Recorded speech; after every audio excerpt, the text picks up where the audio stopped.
Well, good morning, everyone, and thank you all for joining us. Standing with me today and sitting some in the front row here for the sake of social distancing are a broad coalition of Illinoisans representing different industries, geographies, and even political leanings. Senator Ann Gillespie, Senator Selena Villanueva, Sam Toya from the Illinois Restaurant Association, Tim Dre from the Illinois AFL-CIO, Kathy Griffin from the Illinois Education Association, Dan Montgomery from the Illinois Federation of Teachers, Don Villar from the Chicago Federation of Labor, Sheila Chalmers-Curran, Matson Village President, and Brian Erbyshevsky from the Respiratory Health Association and Open Safe Illinois, a coalition of health, labor, aging, and public interest organizations. Did I get everybody? I want to make sure I've called out everybody. Thank you. The people joining are not always drawn together with common purpose, but there are some causes that are fundamentally right. And those causes draw people together from all walks of life, and keeping our people healthy and safe is one of those causes. As I've visited with and listened to mayors and health departments and people all across our state, it's clear that there is still an even greater need to get people to wear masks, especially to protect frontline workers, whether they're at the front of the store asking you to put on your mask or whether they're responding to 911 calls to save those in distress.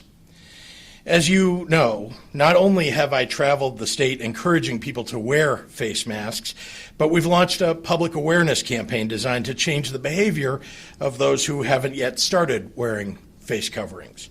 I issued our state's mask mandate 3 months ago on May 1st. Our actions today build on that work. First, this morning I signed legislation to enhance workers' rights in our pandemic response, increasing paid disability leave for injured police and firefighters, paramedics, and other public employees whose recovery has been hindered by COVID-19. This legislation also offers protections from assault for retail workers, many of whom are tasked with asking the public to follow certain COVID mitigation measures indoors. In many ways, these workers are now serving at the forefront of public health mitigation efforts in encouraging social distancing and the use of face coverings. It's in that same vein that the Illinois Department of Public Health is today submitting new emergency rules to assist law enforcement, local boards of health, health authorities, state's attorneys, and the general public in enforcing the use of face coverings and social gathering restrictions. These rules are a common sense way to enforce mask requirements without jumping immediately to the extremely tough consequences that exist on the books today. They'll give local authorities a step-by-step guide on how to enforce masks and distancing, and an opportunity to help businesses act in good faith. The first step in the proposed rule is educating businesses on compliance. The next step is a warning. And the last step, after these repeated attempts to urge compliance, is a fine. Otherwise, many local officials are only left with the stringent and severe enforcement mechanisms available statewide today. The existing enforcement options prior to this proposed rule go immediately to license revocation in the blink of an eye. This new rule provides multiple opportunities for compliance before any penalty is issued. And by focusing on targeted fines as part of a misdemeanor, these rules for scaled penalties that are significantly less harmful to businesses than those currently available for enforcement are the right direction. The majority of states, from our Midwest colleagues like Ohio and Wisconsin to Republican-led states like Georgia and Florida — Ohio is also Republican-led, I should add — have similar enforcement in place. And to be clear, the mitigations that require enforcement haven't changed. There has been a face covering mandate in Illinois since May 1st, one of the earliest in the nation. And over the last several months, a flood of states led by Republicans and Democrats have followed suit. The gathering limits in Illinois under Phase 4 currently apply to every region of Illinois. 50 people or gatherings of 50% of a building's maximum occupancy as locally determined. Schools must limit the number of people in one space to 50 or less. This new rule is focused on businesses, organizations, schools, and childcare facilities.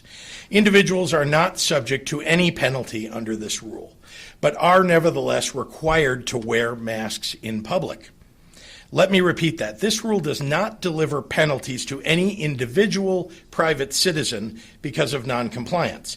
It is, nevertheless, their obligation under the law. The vast majority of Illinoisans have made the responsible and compassionate decision to wear a face covering when out and about, and we're going to continue to rely on the public for enforcement on this level. Finally, these policy changes clarify the authority of IDPH and local health authorities to seek cooperation with businesses in COVID-19 related investigations. Illinois has made substantial progress in our fight against COVID-19 because the vast majority of communities and business owners have done the right thing and followed the public health guidance. These rules will help ensure that the minority of people who refuse to act responsibly won't take our state backward. I ask that members of the General Assembly who serve on JCAR move forward expeditiously and give local health departments, law enforcement, and communities the tools they need that are proven to stop the spread of COVID-19. Since the earliest days of our pandemic response, Illinois has been consistent in its mission, prioritizing the well-being of our people. Things are hard right now. I get that. And the people standing here with me today get that. But when it's hard, especially when it's hard, we have to make sure that Illinois supports all the people who call this state home. And when we prioritize our first responders and our workforce, when we put public health above politics, when we choose to keep our neighbors and our loved ones safe and our businesses open, that's what it means to be all in Illinois.